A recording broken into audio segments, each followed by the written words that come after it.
সিংহ ৰাশি সাজু হওক, কাৰণ এই সপ্তাহত 2026 চনৰ 6 জুলাইৰ পৰা 12 জুলাইলৈকে আপোনাৰ জীৱনত এনে পৰিৱৰ্তন আনিব পাৰে যিয়ে ভৱিষ্যতক গঢ় দিব। নমস্কাৰ প্ৰিয় দৰ্শক, প্ৰজ্ঞান ইউনিভাৰ্ছ চেনেলত আপোনালোকক সকলোকে স্বাগতম জনাইছোঁ। প্ৰিয় দৰ্শক, সাপ্তাহিক ৰাশিফলত কৈছে যে এই সপ্তাহৰ গ্ৰহবোৰে নতুন কেৰিয়াৰৰ সুযোগ, আৰ্থিক উন্নতি, সামাজিক সন্মান, নতুন শিক্ষণ আৰু আত্মবিশ্বাস আনিবলৈ গৈ আছে। কিন্তু এটা সৰু ভুল বা খৰখেদাকৈ লোৱা সিদ্ধান্তই আপোনাৰ অগ্ৰগতি প্ৰভাৱ পেলাব পাৰে। গতিকে এই সপ্তাহটোৰ ভিতৰত প্ৰতিটো খোজ সাৱধানে লোৱাটো অত্যন্ত গুৰুত্বপূৰ্ণ হ'ব। সাপ্তাহিক ৰাশিফলৰ মতে এই সপ্তাহত চন্দ্ৰ মীন, মেঘ, বৃষ, মিথুন ৰাশিৰ মাজেৰে প্ৰৱেশ কৰি আপোনাৰ জীৱনৰ বিভিন্ন ক্ষেত্ৰত অহৰহ প্ৰভাৱ পেলাব। ইফালে 2026 চনৰ 7 জুলাইৰ পৰা মিথুন ৰাশিত বুধ গ্ৰহ ৰেট্ৰগ্ৰেড হ'ব। বুধ গ্ৰহৰ এই পৰিৱৰ্তনে স্পষ্টভাৱে ইংগিত দিয়ে যে আপুনি অতীতৰ অসমাপ্ত কামসমূহ পৰ্যালোচনা কৰিব লাগে, গুৰুত্বপূৰ্ণ পৰিকল্পনাসমূহ পুনৰ বিবেচনা কৰিব লাগে আৰু স্বাক্ষৰ কৰাৰ আগতে যিকোনো নথিপত্ৰ বা চুক্তিত পুংখানুপুংখভাৱে তদন্ত কৰিব লাগে। প্ৰিয় দৰ্শক, মিথুন ৰাশিত থকা সূৰ্যই আপোনাৰ সামাজিক সংযোগ আৰু প্ৰভাৱ শক্তিশালী কৰিব। বৃষ ৰাশিত মংগল গ্ৰহই আপোনাক অধিক ব্যৱসায়ী আৰু লক্ষ্যৰ প্ৰতি নিষ্ঠাৱান কৰি তুলিব বুলি কোৱা হৈছে। সিংহ ৰাশিৰ শুক্ৰ আৰু কেতুৱে আপোনাৰ ব্যক্তিত্ব আকৰ্ষণীয় কৰি তুলিব। অৱশ্যে এই সময়ছোৱাত আত্মবিশ্বাস আৰু অহংকাৰৰ পাৰ্থক্য বুজাটো অতি গুৰুত্বপূৰ্ণ হ'ব। যদি আপুনি নম্ৰতা, ধৈৰ্য আৰু বুজাবুজিৰে আগবাঢ়ি যায়, তেন্তে এই সপ্তাহে আপোনাৰ বাবে বহু নতুন সফলতাৰ দুৱাৰ মুকলি কৰিব পাৰে।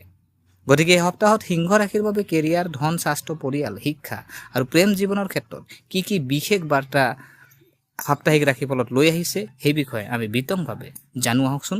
গতিকে পলম নকৰি আহকচোন আমি ভিডিঅ'টো আৰম্ভ কৰোঁ। প্ৰিয় দৰ্শক, প্ৰথমতে জানো আহক কেৰিয়াৰ আৰু ব্যৱসায়। কেৰিয়াৰৰ দৃষ্টিকোণৰ পৰা এই সপ্তাহটো যথেষ্ট ইতিবাচক দেখা গৈছে। সপ্তাহটোৰ আৰম্ভণিতে আপোনাৰ গুৰুত্ব থাকিব বাকী থকা কামবোৰ সম্পূৰ্ণ কৰা আৰু দায়িত্বসমূহ সংগঠিত কৰাত।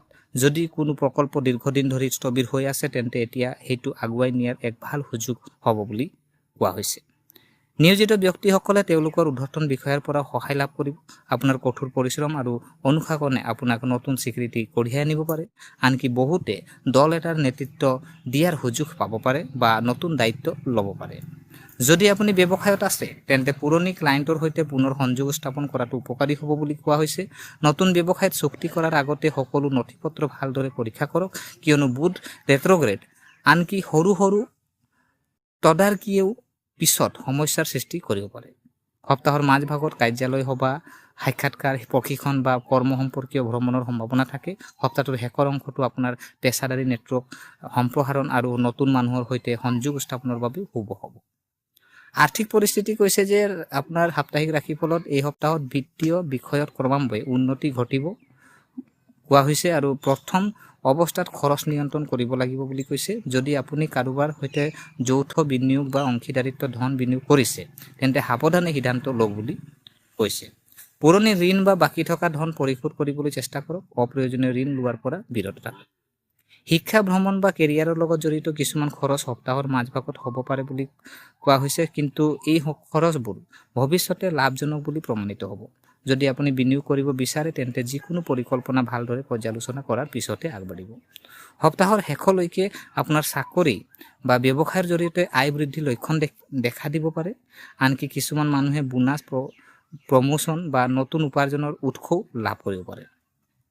স্বাস্থ্যত কৈছে যে এই সপ্তাহৰ সাপ্তাহিক ৰাশিফলত কৈছে স্বাস্থ্যৰ ক্ষেত্ৰত স্বাভাৱিকতকৈ সপ্তাহটো ভাল হ'ব, যদিও মানসিক চাপৰ পৰা আঁতৰি থকাটো গুৰুত্বপূৰ্ণ। প্ৰথম দিনত আৱেগিক ক্লান্তি বা টোপনিৰ অভাৱ অনুভৱ কৰিব পাৰে।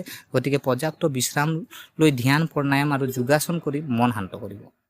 সপ্তাহৰ মাজভাগত কি কৈছে যে আপোনাৰ শক্তি যথেষ্ট ভাল হ'ব, কিন্তু কামৰ উত্তেজনা নিজকে অতিমাত্ৰা পৰিশ্ৰম নকৰিব।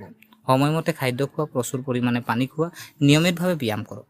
ছুটিৰ দিনত পৰিয়াল বা বন্ধু বান্ধৱীৰ সৈতে সময় কটালে মানসিক সতেজতা লাভ কৰিব। পাৰিবাৰিক জীৱন কৈছে যে এই সপ্তাহটো আপোনাৰ কেনেকৈ থাকিব। এই সপ্তাহে হয়তো পৰিয়ালৰ দৃষ্টিকোণৰ পৰা সুখ কঢ়িয়াই আনিব। কিছুদিনৰ পৰা পৰিয়ালত যদি মতানৈক্যৰ সৃষ্টি হৈছে, তেন্তে আলোচনাৰ জৰিয়তে সন্ধান পোৱা যাব পাৰে। আপোনাৰ মিঠা আচৰণে সম্পৰ্কবোৰলৈ পুনৰ মিঠাটা আনিব। সপ্তাহৰ মাজভাগত আপুনি হয়তো ধৰ্মীয় ভ্ৰমণলৈ যোৱাৰ সুযোগ পাব পাৰে বুলি কৈছে। ছুটি ভ্ৰমণলৈ যোৱাৰ সুযোগো পাব পাৰে বা পৰিয়াল সৈতে কোনো শুভ অনুষ্ঠানত অংশগ্ৰহণ কৰাৰ সুযোগো পাব পাৰে বুলি এই সাপ্তাহিক ৰাশিফলত কোৱা হৈছে। কিন্তু সৰু কথা এটাক লৈ বন্ধু বান্ধৱী বা আত্মীয়ৰ লগত ভুল বুজাবুজিৰ সৃষ্টি হ'ব পাৰে। গতিকে পৰিস্থিতি সম্পূৰ্ণৰূপে বুজি নোপোৱাকৈ প্ৰতিক্ৰিয়া প্ৰকাশ কৰাৰ পৰা বিৰত থাকক। ছুটিৰ দিনত পাৰিবাৰিক দায়িত্ব বাঢ়িব পাৰে, কিন্তু আপোনজনৰ সহায় সকলো কাম সহজে সম্পূৰ্ণ হ'ব। ছাত্ৰ ছাত্ৰীৰ বাবে যদি চাওঁ, এই সপ্তাহটো ছাত্ৰ ছাত্ৰীৰ বাবে অতি উপকাৰী হ'ব আৰু প্ৰতিযোগিতামূলক পৰীক্ষা, উচ্চ শিক্ষা, চৰকাৰী চাকৰি বা প্ৰস্তুতি চলোৱা ছাত্ৰ ছাত্ৰীসকলে তেওঁলোকৰ কঠোৰ পৰিশ্ৰমৰ ভাল ফল পোৱাৰ সম্ভাৱনা থাকে বুলি কৈছে সাপ্তাহিক ৰাশিফলত। আৰু গৱেষণা, প্ৰকল্প আৰু কঠিন বিষয় বুজি পোৱাত সফলতা লাভ কৰা হ'ব। আপোনাৰ একাগ্ৰতা আগতকৈ ভাল হ'ব। বুধৰ ৰেট্ৰগ্ৰেড গতিৰ বাবে জমা দিয়াৰ আগতে এছাইনমেণ্ট ফৰ্ম বা পৰীক্ষাৰ নথিপত্ৰ দুবাৰ পৰীক্ষা কৰাটো নিশ্চিত কৰক। সাক্ষাৎকাৰ, উপস্থাপন, গোটৰ আলোচনাৰ বাবে সপ্তাহটোৰ শেষৰ অংশটো বিশেষভাৱে শুভ হ'ব। প্ৰেম আৰু বৈবাহিক জীৱন যদি চাওঁ, এই সপ্তাহটো ৰোমান্টিক সম্পৰ্কত সততা আৰু বিশ্বাস আপোনাৰ আটাইতকৈ ডাঙৰ শক্তি হ'ব। সংগীৰ সৈতে মুকলিকৈ যোগাযোগ কৰক আৰু সৰু সৰু কথাবোৰ ধৰি ৰখাৰ পৰা বিৰত থাকক। বিবাহিত দম্পতীৰ বুজাবুজি ভাল হ'ব। আপোনাৰ পত্নীৰ সমৰ্থনে আপোনাৰ আত্মবিশ্বাস বৃদ্ধি কৰিব। যদি আপুনি অবিবাহিত, তেন্তে সামাজিক সংযোগৰ জৰিয়তে নতুন কাৰোবাক লগ পোৱাৰ সম্ভাৱনা আছে। এই সপ্তাহত কি কৰিব আৰু কি নকৰিব। এই সপ্তাহত প্ৰতিটো সিদ্ধান্ত সাৱধানে লওক। কোনো কাগজ পত্ৰ পঢ়া নোহোৱাকৈ সম্পূৰ্ণ নকৰিব। খং আৰু ইগোৰ পৰা আঁতৰি থাকক। নিজৰ কথাবোৰ নিয়ন্ত্ৰণ কৰি কাৰো লগত অপ্ৰয়োজনীয় তৰ্ক বিতৰ্কৰ পৰা বিৰত থাকক। আপোনাৰ বয়োজ্যেষ্ঠ শিক্ষক আৰু পিতৃ মাতৃৰ সন্মান কৰক। তেওঁলোকৰ আশীৰ্বাদে এই সপ্তাহ আপোনাৰ বাবে শুভকামনা কঢ়িয়াই আনিব। সাপ্তাহিক প্ৰতিকাৰ আমি যদি চাওঁ, এই সপ্তাহটো আপোনাৰ সাপ্তাহিক প্ৰতিকাৰ, সাপ্তাহিক ৰাশিফলতনো কি কৈছে, কিনো প্ৰতিকাৰ আপুনি কৰিব লাগিব। প্ৰতিদিনে ৰাতিপুৱা গা ধুই আপুনি তামৰ পাত্ৰ এটা ল'ব আৰু পাৰিলে আপুনি সূৰ্য দেৱতাক পানী আগবঢ়াওক। ইয়াৰ পিছত ওম হ্ৰীম সূৰ্যায় নমঃ মন্ত্ৰ আপুনি জপ কৰিব পাৰে 108 বাৰ। দেওবাৰে নিজৰ ক্ষমতা অনুযায়ী ঘেঁহু বা গুড় দান কৰক। ঘৰত আৰু কৰ্মক্ষেত্ৰত অহংকাৰ পৰিহাৰ কৰি সকলোৰে লগত ভদ্ৰ আচৰণ কৰক বুলি কোৱা হৈছে।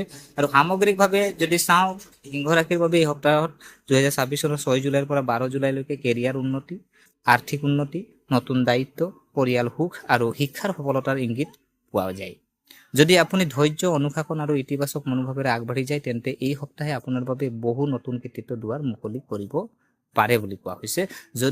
প্ৰিয় দৰ্শক, যিহেতু আমি আলোচনা কৰিলো যে আজি আপোনাৰ সাপ্তাহিক ৰাশিফল, আজি আপোনাৰ যি সিংহ ৰাশিৰ বাবে সাপ্তাহিক ৰাশিফল আপোনাৰ কিনো কৈছে ৰাশিফলত, আজি তাৰ ওপৰত আমি বিতংভাৱে আপোনালোকৰ ওচৰত আমি দাঙি ধৰিলো। গতিকে আশা কৰিছো আপোনালোকে ভিডিঅ'টো চাই ভাল পালে। যদি এই ভিডিঅ'ই আপোনাক কিঞ্চিত মানুহ লাভান্বিত কৰিলে, তেনেহ'লে ভিডিঅ'টো লাইক এটা কৰিব আৰু যিমান পাৰে পৰিয়ালবৰ্গ, বন্ধু বান্ধৱীৰ লগত পাৰিলে ভিডিঅ'টো শ্বেয়াৰ কৰক। আৰু কমেণ্ট বক্সত হৰ হৰ মহাদেৱ বা জয় সূৰ্যদেৱ আপোনালোকে কমেণ্ট এটা কৰিব।